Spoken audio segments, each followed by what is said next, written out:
This is Miami All Access. Obviously, both offenses had their way, so I'm sure they feel great about how they played offensively, and they probably feel a little better about how they played defensively than we feel, but probably similar, feel like they didn't do enough defensively. And then we didn't play very good on special teams, field position, nothing egregious on special teams, but definitely the field was tilted in their favor. When they got to return kickoffs, they were getting them a lot further out than when we got to return kickoffs, so we were always pushing for longer ways. Defense, just again, it's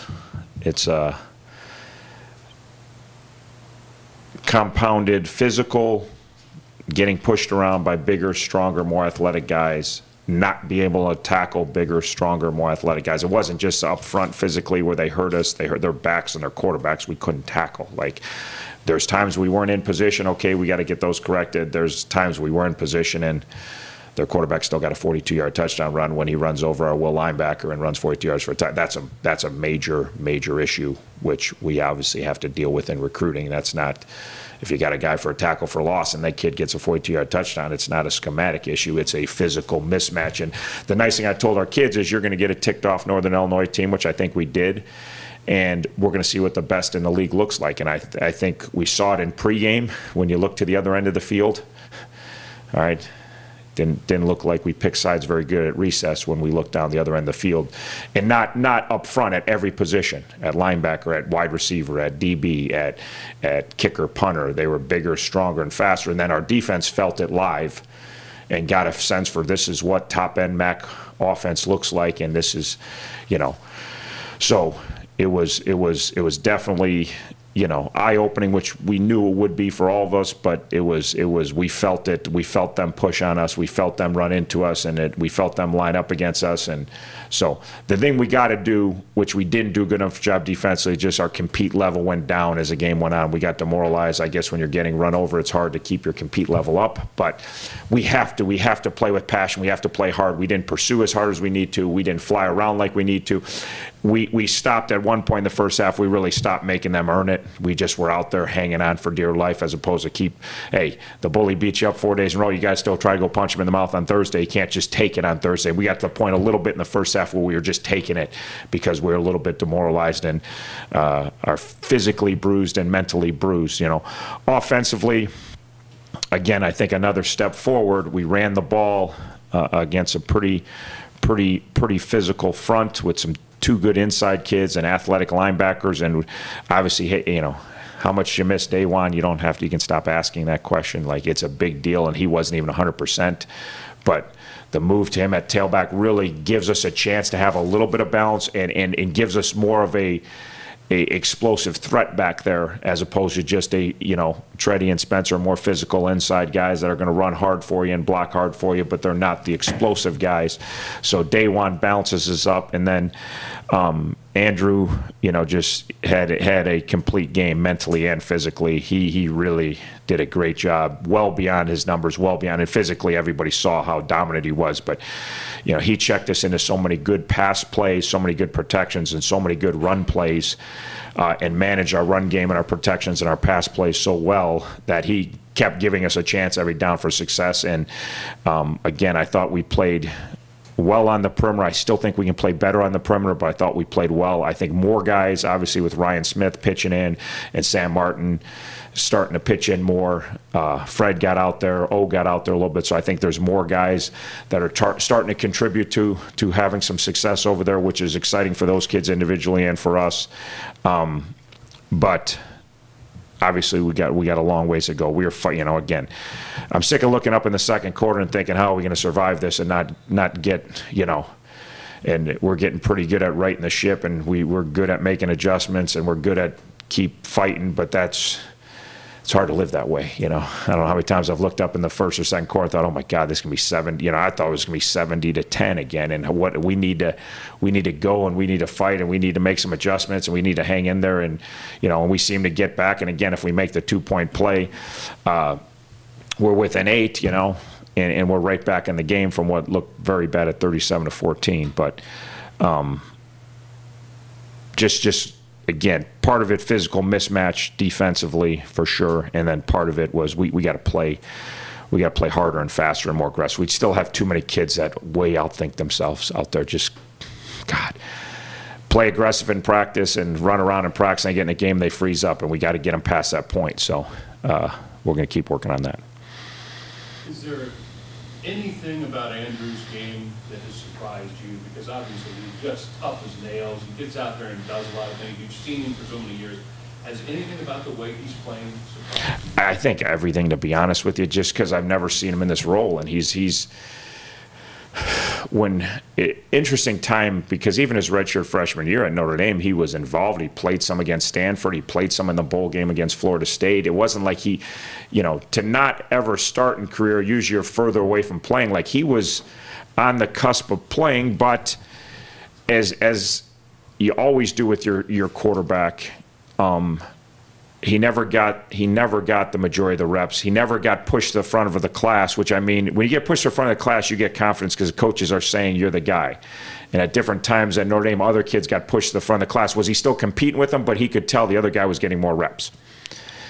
And then never has anyone sat down, and again, because it never happens, it's not a knock on what we did at Notre Dame, but until you're the starter, you don't always curtail everything around one kid, So when he becomes a starter at Miami, now he gets all the one reps. He gets the confidence of being the number one guy. And he gets the bonus of the coaches are always asking themselves, what's Andrew good at? When you're the backup, you're kind of running the stuff that the other guy's good at. Because you don't have, and again, maybe you have specific plays, but there's not that many hours in practice to have two complete different. So now he gets the opportunity that and again, early in the year, we didn't know if Andrew was good at anything, So how he played at Notre Dame with his limited opportunities and how he's playing now are completely different players. So I knew he had the ability, I knew he had the toughness, I knew he had the smarts. I didn't know if he could put it all together on the field, because that's what he never did at Notre Dame with limited chances. Maybe he would have with more chances, but he never did enough in practice to get those chances. So it's like, I was a part of it, so I'm not questioning anything that happened at Notre Dame. Trust me, I was a quarterback coach the last 2 years.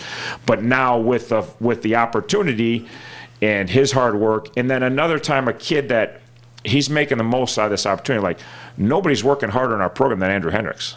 So you got arguably our best player. He's out watching tape more than anybody on this football team. He's out preparing everybody on this football team, and that's a lesson. And that's why he's really coming. And I try to tell NFL scouts at Michigan, like, I'm telling you, this kid's coming. I've been around football long enough, and they're looking at me like I got two heads, except for a few of the guys that know me. Like, okay, if Chuck says he's coming, he's probably coming. Like, this kid's coming. Like, he's going to keep getting better. You're viewing him as a fifth-year guy, as a freshman. I mean, he's never played, and you see it every week.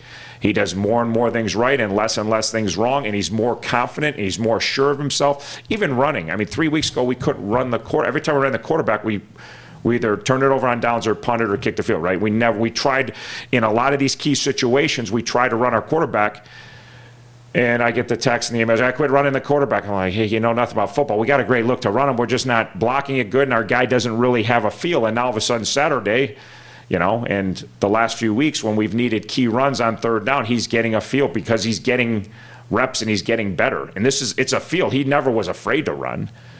But he's good at running when he scrambles. Our design runs, he's been a disaster because he doesn't have a good feel because he's never done them. Now we keep staying with it, and all of a sudden Saturday he had a great feel. I mean, and we blocked it good too, but he cut back, and now he's gaining, and you can see his confidence running. His last two touchdown runs, he was running there like he knew he was going to score, where before he didn't really know where the hole was going to be. So it is surprising because you don't know what a kid's going to do, but you're hopeful with the opportunity that he was going to get here that he could take his ability and take off, and he certainly, to his credit, has done, and then Coach Kaler's done unbelievable job of preparing him. So, but he's fun to watch, and it was fun to watch. He really, I don't pass out, like I told him. I said, you know me, I'll pass out a lot of compliments. I said that was one hell of a football game because it was a complete game mentally and physically. It wasn't just, he's played, like I thought Akron, he played about as good as he could physically. I didn't think he played close as good as he could mentally. And it cost us. Where Saturday he was on it, and did so many things that you'll never know. Day one, stretching the boundary, beautiful check by Andrew. Saw the blitz guys on check. We get 9 yards, and that's what keeps drives alive. As opposed to he misses a check, we're 3rd and 13, and we punt. And those things no one even knows. You just hand the ball off to Day one. No, we had a call on that was dead, and he got us in the right call and got us away from the pressure, and now we got a first down and we go down and score a touchdown. No one even knows how critical those little things are that he's doing for us. That was nice to see.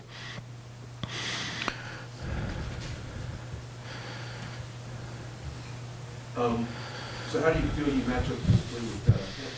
I think obviously better. Obviously, you look at Northern Illinois and what they've done, and Kent and where they're at. I think it's going to be more of a fair fight. The scary thing is Northern Illinois played Kent 2 weeks ago, and Kent held them to 2 touchdowns and not a lot of yards. So you look at those 2 games, you say defensively it's not the same, but we also scored a lot more points against Northern, so they could be saying the same thing on the other end. They scored 14 points, we scored 41. So, but that was also a game that they got down to their 3rd quarterback too, which wasn't good. They lost their starter, then the next play they lost their backup, and next thing you know, they're the 3rd guy. But they've played lower scoring games, more defensive games, you know, than some of the teams. You know, it seems like there's some teams in this league that play high scoring games every week, and then there's some other teams, the Akrons, the OUs, the Kents, play more low scoring. You got the Northerns, and you got the BGs, and you got the UMasses that it seems like every week so it seems like they've played more of the games in the teens and the 20s. That's kind of how they've been playing. But I think obviously Northern Illinois and what they've done the last 3 or 4 years athletically, they've got bigger, stronger guys than what we'll see on a every snap basis this week.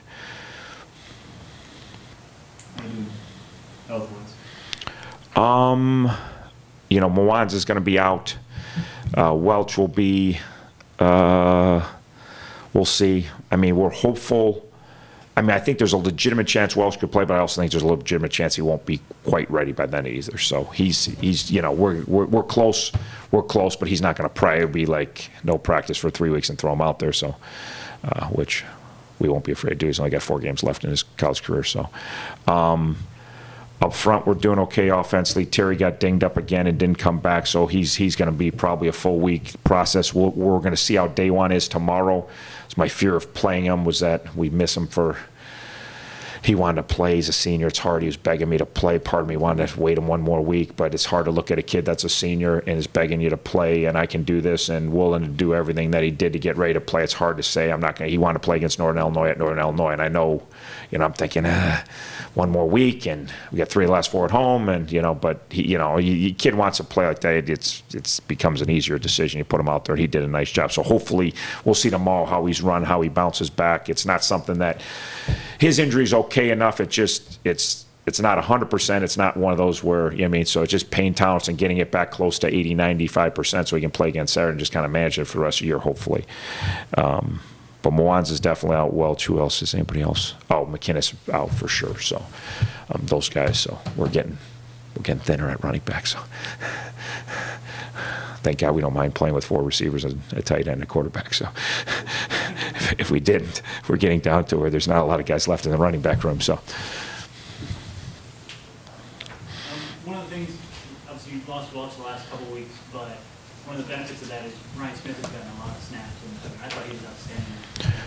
yeah, and Hovey's getting a lot of snaps too, which no one knows because we don't throw it to. Everybody knows the guys they throw it to, but Hovey's getting a lot of snaps at tight end. They're kind of managing the game for us, and Hovey's done very well against Akron, and last week did very well as a true freshman, and hasn't really practiced at tight end all since camp.